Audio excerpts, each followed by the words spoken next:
în pat așa. Odată ce nu vezi cât de în pat e pământul, nu mai construiești ăștia pat.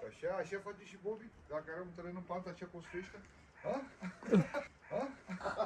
Că toate au zis că e normal, dar e pământ cu pantă, e normal să nu existe Nu, păi, dar atunci nu există arhitecți. Nu existau arhitecți? Mă, erau cei mai tari, tati.